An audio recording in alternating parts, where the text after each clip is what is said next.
아멘. 은혜 넘쳐나 감사드립니다. 할렐루야.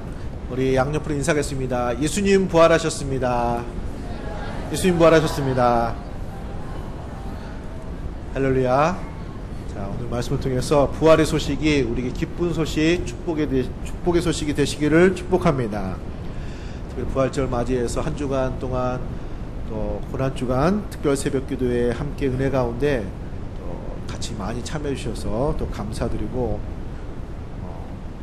생각보다 많이들 참여하신 것 같아서 너무 감사드리고, 또 한편으로는 이렇게 나오실 수도 있으시구나, 이런 거였구나, 나는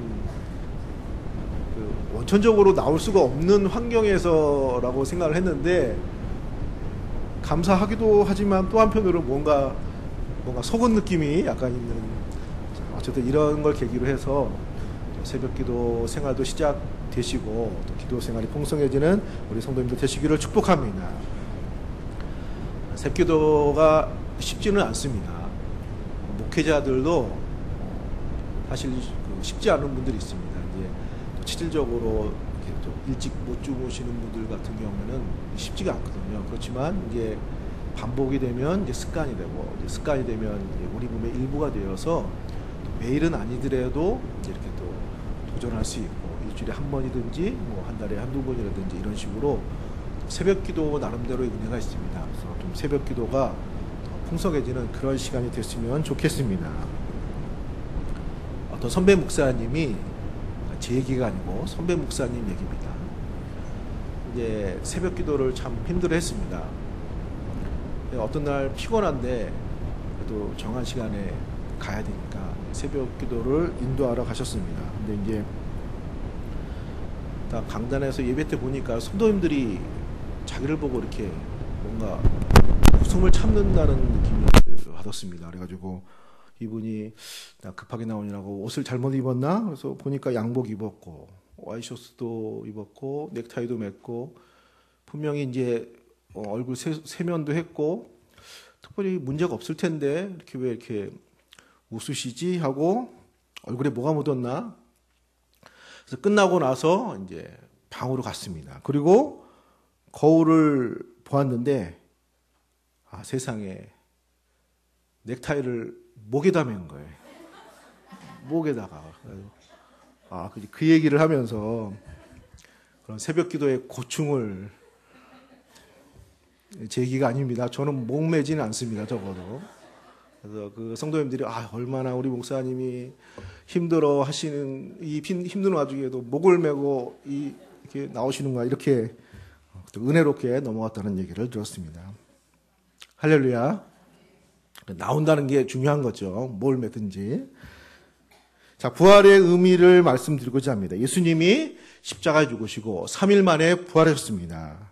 할렐루야. 예수님의 십자가의 죽으심은 우리의 죄값을 대신하여 죽으신 죽음입니다. 그리고 그 죽으심은, 그 사망은 그 죄의 형벌의 의미가 담겨져 있습니다. 사람이 죽음에 대해서 약간 두려움을 갖고 있잖아요. 믿는 사람이나 안 믿는 사람이나. 그것은 그 성경에 보면은 그 죽음의 출처가 인류가 범죄함으로, 아담이 범죄함으로 사망이 왔습니다. 그러니까 그 죽음 안에 형벌이라는 코드가 담겨져 있습니다. 그래서 모두 다 이게 두려운 거예요. 그냥 태어나서 이렇게 지내고 이게 가고 이렇게 생각이 안 드는 뭔가가 우리에게 있는 것입니다. 자, 그런데 예수님이 십자가에 죽으시고 3일 만에 부활하심으로 이 죽음에 담긴 죄의 권세, 사망의 권세를 이기시고 우리의 죄의 문제를 해결하시고 우리의 구원의 생명을 이루어 주신 줄로 믿습니다. 그래서 어떻게 보면 우리의 죄값을 치르신 것이죠.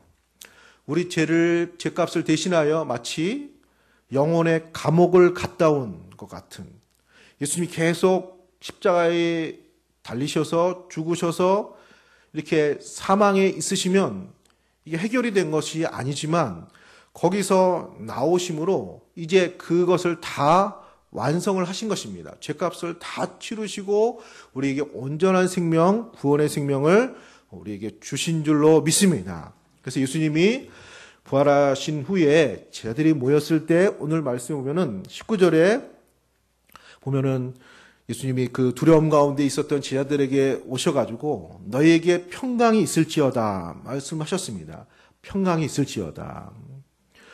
이 평강은 내가 승리했어. 내가 다 완수했어. 다 구원을 이루었어. 너의 죄의 모든 값을 다 처리하고 온전한 생명을 이루었어. 할렐루야. 그런 의미의 평강을 예수님께서 오늘 제자들에게 오셔서 주시고 계신 것입니다. 사랑하는 성도님들, 오늘 말씀을 통해서 부활하신 예수의 은혜가, 특별히 부활의 생명이 충만해지시는 귀한 은혜가 있기를 축복합니다. 첫 번째로 부활하신 예수님은 두려움 가운데 있는 사람들을 찾아오셨습니다. 오늘 말씀에 보면은 아까 처음에도 말씀드린 것처럼 제자들이 두려워하고 있었습니다. 19절에 유대인들을 두려워하여 모인 곳에 문들을 닫았더니 유대인들을 두려워했습니다. 사람들을 두려워했습니다. 왜 두려워했죠? 본인들의 주님을 붙잡았고 십자가에 내어줬고 죽게 했습니다. 결국 자기들에게까지 해가 끼칠 수 있기 때문에 두려웠습니다. 그래서 문을 꼭 닫았는데 오늘 성경은 두려워하여 그 모인 곳의 문을 닫았다고 말하고 있습니다. 자, 그런 두려움 가운데 있었던 제자들에게 두려움 가운데 있었던 그 문을 뚫고 부활하신 주님이 제자들에게 찾아오신 것입니다. 할렐루야. 우리 인생은 하나님을 떠나면 두려운 것입니다. 마치 제자들이 예수님을 믿고 따랐는데 예수님 십자가의 죽으심을 통해 가지고 이제 예수님은 세상을 떠나셨구나. 이제는 우리는 또 혼자구나. 우리는 또 고와 같이 내버려졌구나. 마치 하나님께 떨어진 아담처럼 인류처럼 두려워하고 있었던 제자들에게 부활하신 예수님이 찾아오신 것처럼 오늘 하나님을 떠난 하나님과 함께하지 못한 우리에게 부활하신 예수님이 찾아오셔서 이제 하나님과 함께할 수 있는 구원의 생명, 신앙의 생명, 은혜의 생명을 우리에게 주신 줄로 믿습니다. 그래서 이것은 기쁜 소식입니다. 2차 대전 당시에 독일의 나치 군대가 승승장구를 하고 있었습니다. 그래가지고 유럽의 전역을 이렇게 정복하며 다니고 있었습니다. 자, 그런데 이 전쟁을 결정적으로 뒤바꾼 그 사건이 있는데 1944년에 있었던 연합군의 노르망디 상륙 작전입니다.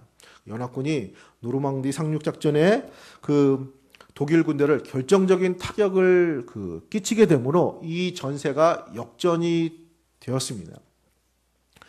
바로 전쟁이 끝난 건 아닙니다. 1년 동안 전쟁이 계속됐지만 결국은 이제 한번 기세가 꺾인 독일군은 이제 패망하게 되었고 또 연합군이 승리하게 되었습니다. 자, 그때 그 연합군이 계속 밀리다가 노르망디 상륙 작전에서 결정적으로 독일군에게 한 방을 먹였을 때 사람들이 이제 그 전쟁에 참여했던 그 지역이나 유럽 전역이 이게 전세가 바뀌었습니다. 그렇게 승승장구하던 독일군이 연합군에게 한 방을 먹었대. 노르망디 상륙작전에서 결정적으로 한 방을 먹어서 이제 독일군이 아주 큰 피해를 입었다는 소식이야. 사람들이 이제 패배의식이 짙다가 그 승리의 소식을 들으면서 이제 승리의 소망을 갖게 된 거죠. 그러면서 전세가 이제 바뀌기 시작했습니다. 그래서 그 전쟁, 그날을 디데이라고 부르기도 합니다. 우리나라도 6.25 전쟁 때 계속 밀리다가 메가더의 인천 상륙작전으로 그 결정적인 타격을 입힘으로 말미암아 전세가 바뀌게 되었습니다. 북한군이, 미국이, 연합군이 저 적군의 허리를 이렇게 잘랐다는 거야. 그래서 보급로를 자르고 이제 저들이 남한에 이제 갇혀가지고 이제 우리가 싸워서 저들만 이렇게 처리하면은 이렇게 땅을 회복할 수 있어. 이런 승리의 소식이 퍼지니까 이제 전세가 또 역전이 되기 시작한 것입니다. 이렇게 마치 노르망디 상륙작전처럼 6.25 전쟁 때 인천 상륙작전처럼 결정적인 승리의 날, 그런 승리의 사건, 그것이 바로 우리 주 예수님께서 우리 모든 죄값을 처리하시고 3일 만에 부활하신 승리의 날이 되는 줄로 믿습니다. 이 세상에서 어떤 전쟁에 정말로 혁혁한 그런 싸움 하나만 승리해도 이렇게 전세가 기울고 소망을 갖게 됩니다.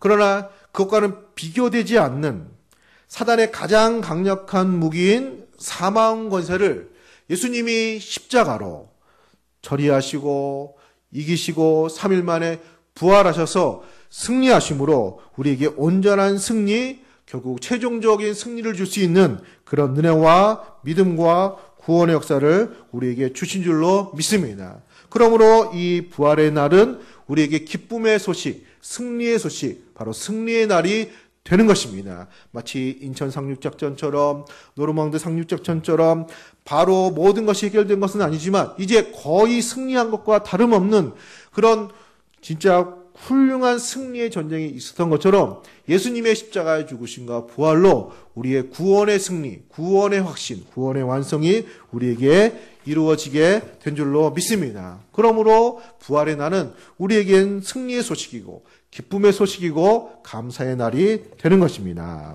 그런 은혜가 있기를 소원합니다. 자, 두 번째, 부활의 예수님은 공동체 가운데 찾아오셨습니다. 자, 오늘 읽은 본문에 24절 이하에 도마 얘기가 나옵니다. 12제자 중에 도마라는 사람이 부활의 주님을 믿지 못하는 사람이 되었습니다. 자, 이유가 무엇이죠? 24절에 보면은 12제자 중에 하나로서 디두모라 불리는 도마는 예수께서 오셨을 때 함께 있지 아니한지라. 부활하신 예수님이 제자들이 모인 곳에 이렇게 찾아가셨습니다. 그래서 제자들은 예수님 보고 예수님이 부활하신 것이 맞구나. 막달라 마리아가 예수님 부활하셨다고 우리에게 얘기했는데 우리가 처음에 그 여인의 얘기를 듣고 믿지 못했었는데 예수님을 직접 보니 이제는 감사와 기쁨이 충만해졌습니다. 자, 문제는 도마가 무슨 바쁜 일이 있었는지 그 자리에 없었습니다. 그래서 나중에 도마를 만나고 난 다음에 그 제자들이 우리가 부활하신 예수님을 만났어.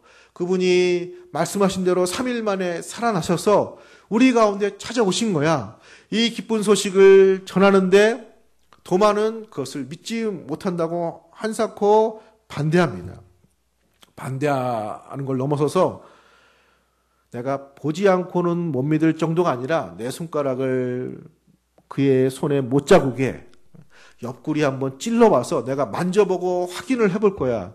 그러지 않는 이상 당신들이 봤다는 부활하신 예수님을 난 믿을 수 없어. 화가 난 거죠. 서운하기도 하고.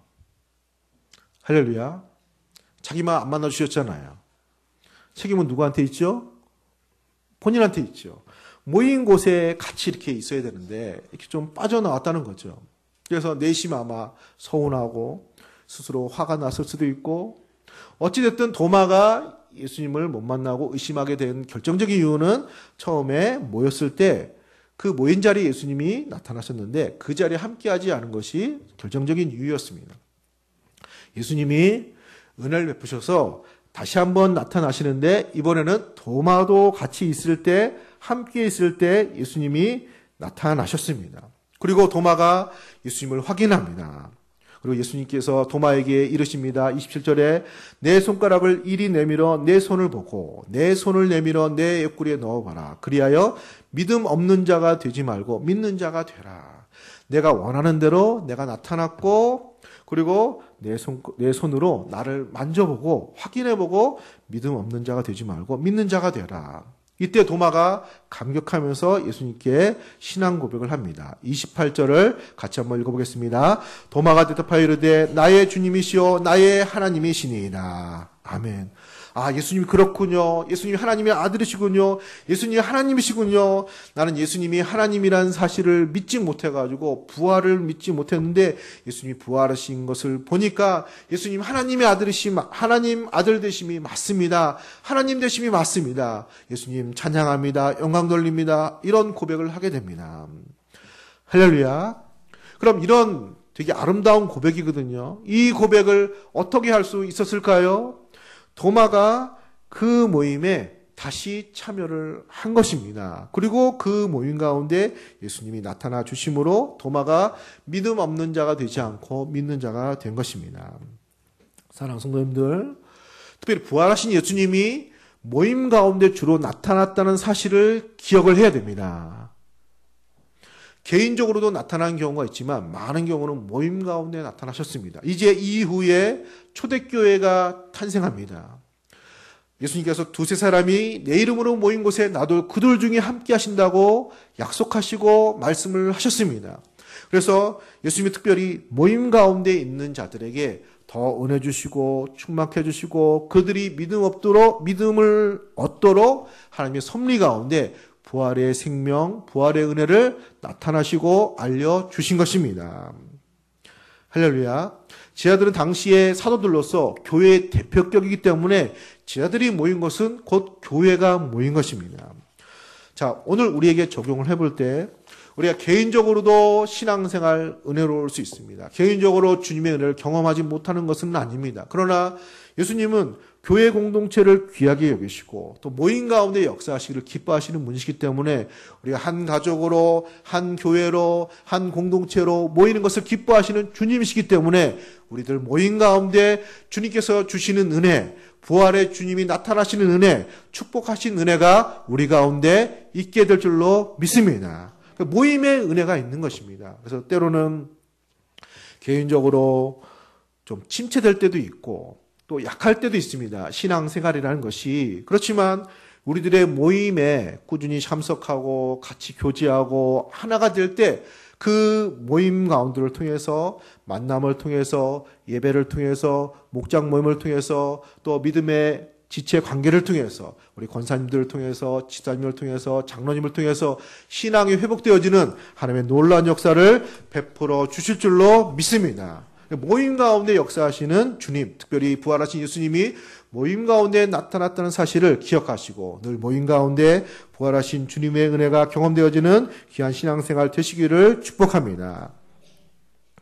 세 번째로 부활의 주님이 우리와 함께 하심을 믿는 성도님들 되시기를 축복합니다. 제자들이 평생 부활하신 예수님을 전했습니다. 부활하신 예수님을 순교할 때까지 전했습니다. 주요 주제가 부활이었습니다. 부활. 자, 부활하신 예수님을 만난 거는 작년일 수도 있고 5년일 수도 있고 더 제자들이 오래 살았으면 10년 전, 20년 전, 30년 전 경험일 수 있습니다. 그렇죠? 부활하신 예수님은 제자들과 40일간 함께 하셨고 그리고 승천하셨습니다. 그런데 제자들은 마치 어제 일처럼 예수님의 부활을 전했습니다. 할렐루야. 어떻게 그럴 수 있을까요? 우리한테는 언제 일이죠? 2000년 전의 일입니다. 2000년 전에. 자, 그런데 믿는 성도들도 그렇고 제자들도 그렇고 마치 어제 예수님이 부활한 것처럼 그렇게 기뻐하고 선포하고 그것을 열심히 전했습니다. 예수님 십자가에 죽으신 뿐만 아니라 부활을 그렇게 전했다는 것이죠. 마치 어제 일처럼 그렇게 전했습니다. 그 비결이 무엇일까요? 자, 오늘 말씀에 22절에 이 말씀이 있습니다. 같이 한번 읽어보겠습니다. 22절입니다. 이 말씀을 하시고 그들을 향하사 숨을 내쉬며 이르시되 성령을 받으라. 할렐루야. 예수님이 승천하시면서 몇 날이 못되어 너에게 성령이 이르르니 성령을 받으리니 너희가 성령의 권능을 받고 예루살렘과 온 유대와 사마리아와 땅끝까지 이르러 내 증인이 되리라 약속하시고 말씀하셨습니다. 그리고 열흘 후에 오순절날 성령이 임했습니다. 그 성령은 하나님의 영이시고 예수님의 영이시고 부활하신 주님의 영이 예수님의 제자들에게 찾아오신 것입니다. 또 우리 가운데 함께 하시는 그런 성령, 주님의 영, 부활하신 주님의 영이 되는 줄로 믿습니다. 우리와 함께 하시는 내 안에 계신 예수님, 내 곁에 계시는 예수님, 내가 이 순간에도 의지하고 믿고 따르는 그 예수님, 그 예수님의 얘기입니다. 그 예수님의 얘기이기 때문에 먼 옛날이 아니라 마치 어제의 일처럼 그렇게 말하고 전하고 복음을 증거할 수가 있었던 것입니다. 할렐루야. 아무리 좋은 일이라고 해도 아까 노르망디 상륙작전 좋은 일이죠. 근데 우리하고는 거리가 멀잖아요. 옛날 얘기죠. 우리나라 일도 아니죠. 그렇게 감격이 되지 않습니다. 역사적으로 굉장한 사건이라고 합니다. 그 전쟁, 그 역사적인 사건이. 인천 상륙작전, 그건 그래도 그나마 낫습니다. 오래됐지만 그래도 우리와 관계가 있고 또 우리나라의 일이고 우리와 관계가 된 일이니까 그래도 그런 영화 보고 그 얘기 들으면 감동이 좀 됩니다. 그러나 더 감동이 되는 건 어제 나와 함께하는 어떤 분의 이야기, 우리 가족의 이야기, 내 이야기, 또 내 친구의 이야기, 나와 함께하는 그분의 이야기면 정말로 오늘 일처럼 말할 수가 있는 것입니다. 마찬가지로 예수님의 부활이 마치 오늘 일처럼, 마치 예수님이 오늘 부활한 것처럼 그렇게 기뻐하고 그렇게 감사하고 그런 마음으로 이 부활절 감사를 드릴 수 있는 건 우리가 부활하신 예수님과 함께하는 사람임을 믿고 그 주님이 나와 함께한다는 사실을 기억할 때 부활은 먼 옛날의 이야기가 아니요, 나와 관계가 먼 사람의 이야기가 아니라 바로 나의 이야기요, 나의 주님의 이야기요, 나와 함께 하신 하나님, 나와 함께 하시는 예수님의 이야기이기 때문에 우리에게 기쁜 소식, 감사의 소식, 충만한 소식이 되는 것입니다. 할렐루야. 예수님이 나와 함께 하심을 붙들 때 예수님의 이야기는 나에게 기쁜 소식이 되는 것입니다. 그러므로 우리가 부활절을 기쁨으로, 믿음으로, 감사함으로 보낼 수 있는 길은 부활하신 예수님이 내 안에 계시고 내가 정말로 의지하는 분이 바로 그분이시고 내 삶의 모든 것을 의탁하시고 내 삶을 인도하시는 분이 바로 그분이시고 그분이 십자가에 죽으셨고 그분이 내 죄를 대신하여 3일 만에 부활하시고 승리하셨기 때문에 오늘 우리에게 기쁜 소식, 구원의 소식, 승리의 소식이 되는 줄로 믿습니다. 사랑하는 성도님들, 우리 함께 따라서 한번 해보겠습니다. 자, 따라서 한번 해보겠습니다. 부활하신 예수님, 내 안에 계십니다. 부활하신 예수님, 모시고 삽니다. 부활하신 예수님, 따라가며 삽니다. 부활하신 예수님, 백성으로 삽니다. 부활하신 예수님, 다시 오실 때 우리들도 부활합니다.